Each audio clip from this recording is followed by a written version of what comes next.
Good afternoon, everybody. My name is Mr. Jet, and today we're going to be doing a read aloud. First off, let's get into our learning objectives. To start, we're going to do 3 vocabulary terms. Then after that, we're going to read our book, and then we're going to answer some questions. Then after that, we're going to reflect upon the story after we've read it. And with that, let's get into our vocabulary terms. Our first term today is going to be bounded, which is a verb, all right? And the way you spell bounded is B-O-U-N-D-E-D.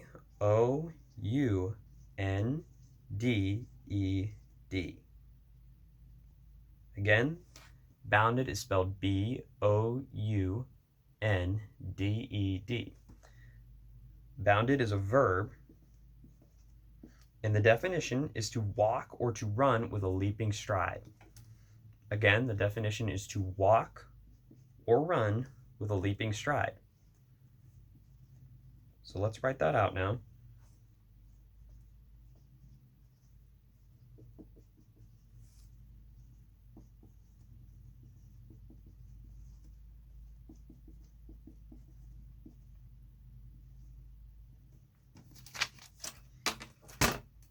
Here's the definition again, if you haven't already have it copied out.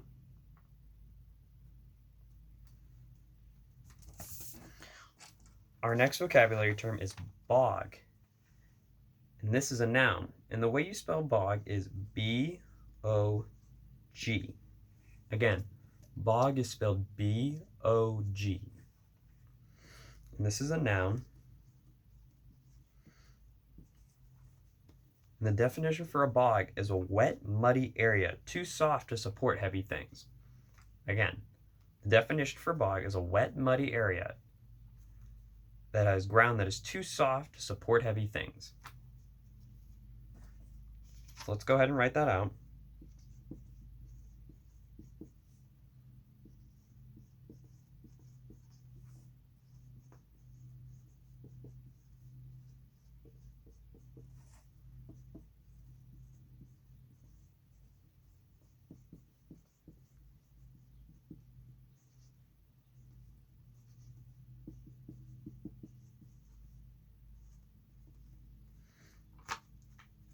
Here's the definition again, if you haven't already had it copied out.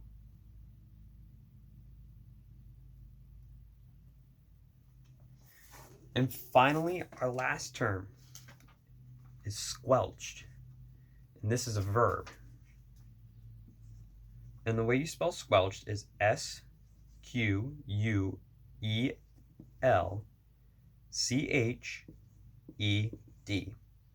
Again, squelched is our term, and it is a verb. And the way you spell squelched is S-Q-E-L-C-H-E-D.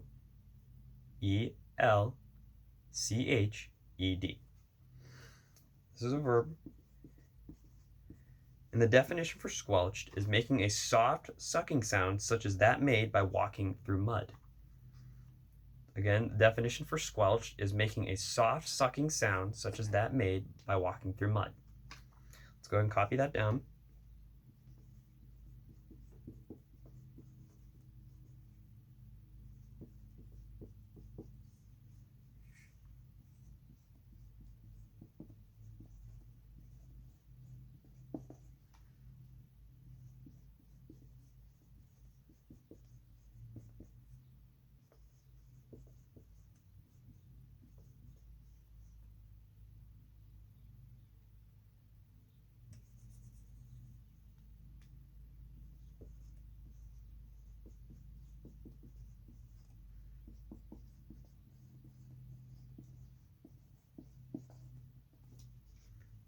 Here's the definition for you, if you haven't already had it copied out.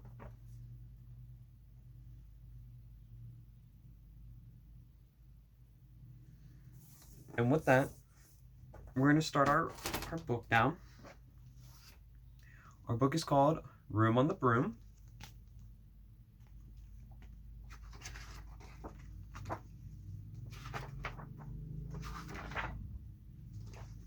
And it is a fascinating book. It is by Julia Donaldson, and then is illustrated by Axel Schiffler.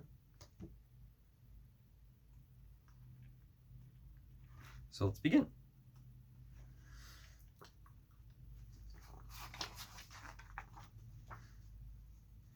The witch had a cat and a hat that was black, and a long ginger hair in a braid down to her back. How the cat purred and how the witch grinned, as they sat on their broomstick and flew through the wind. But how the witch wailed and how the cat spat, when the wind blew so wildly it blew off the hat.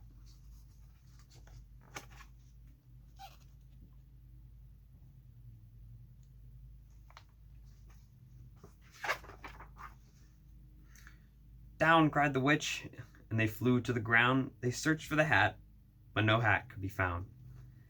Then out of the bushes, on thundering paws, there bounded a dog, with a hat in his jaws. He dropped it politely, then eagerly said, as the witch pulled the hat firmly down to her head, "I am a dog, as keen as can be. Is there room on the broom for a dog like me?" "Yes," cried the witch, and the dog clambered on. The witch tapped the broomstick, and whoosh, they were gone.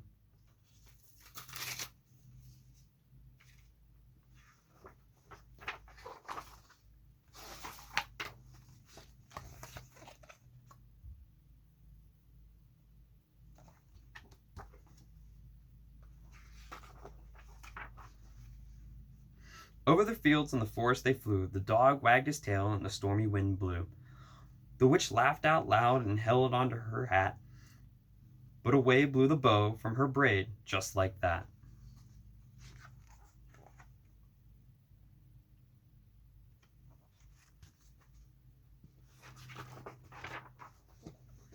Down, cried the witch, and they flew to the ground. They searched for the bow, but no bow could be found. Then out from a tree, with an ear-splitting shriek, there flapped a green bird with a bow in her beak. She dropped it politely and bent her head low, then said, as the witch tied her braid into the bow,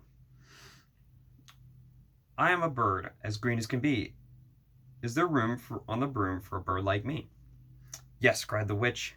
So the bird fluttered on. The witch tapped the broomstick, and whoosh, they were gone.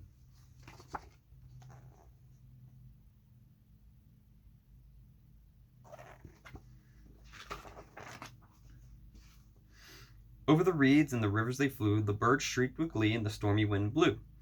They shot through the sky to the back of beyond. The witch clutched her bow, but let go of her wand. Down, cried the witch, and they flew to the ground. They searched for the wand, but no wand could be found.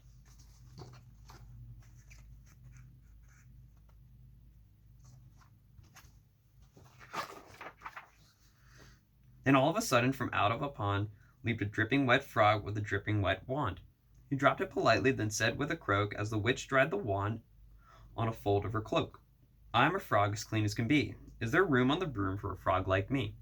"Yes," said the witch. So the frog bounded on. The witch tapped the broomstick, and whoosh, they were gone. Over the moors and the mountains they flew. The frog jumped for joy. So what do all the animals so far have in common with one another? How have they helped the witch? Go ahead and write that down with your answers.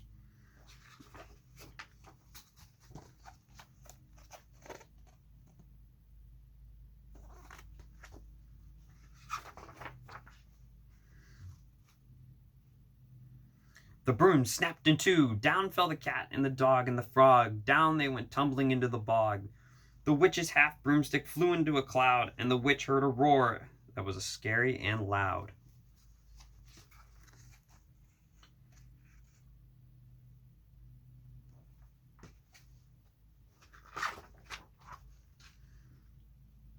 "I am a dragon, as mean as can be, and the witch with French fries tastes delicious to me." "No," cried the witch, flying higher and higher. The dragon flew after her, breathing out fire. "Help!" cried the witch, flying down to the ground. She looked all around, but no help could be found. The dragon drew near with a glint in his eyes and said, "Just this once, I'll have witch without fries."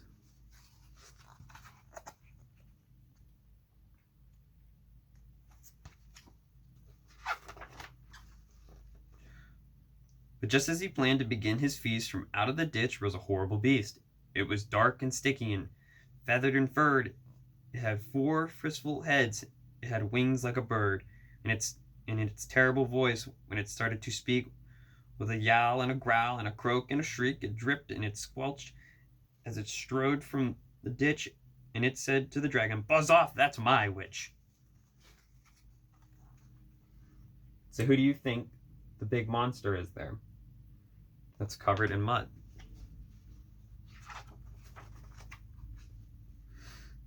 The dragon drew back and he started to shake. "I'm sorry," he spluttered. "I made a mistake. It's nice to have met you, but now I must fly." And he spread out his wings and was off through the sky. Then down flew the bird, and down jumped the frog. Down climbed the cat, and "Phew," said the dog.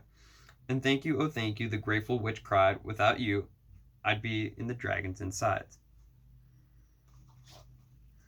So like the dragon, have you ever had to apologize for making a mistake? Write that down with your response.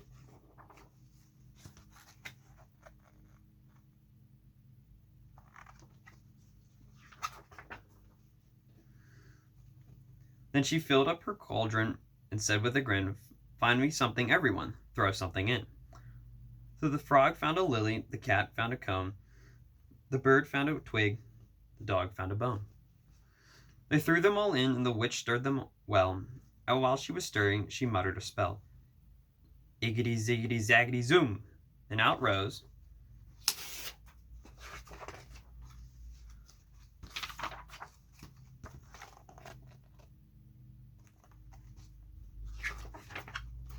a truly magnificent broom, with seats for the witch and the cat and the dog, a nest for the bird, and a pool for the frog. "Yes," cried the witch. They all clambered on. The witch tapped the broomstick, and whoosh, they were gone.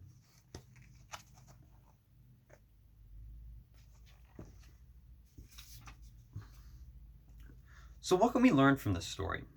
How can we relate to how with the broomstick and with all her friends, how the animals had to share it together? Have you ever had to share something with maybe your parents or your siblings or your friends? Go ahead and write that down with your response. And with that, have a great day. I'll see y'all next time.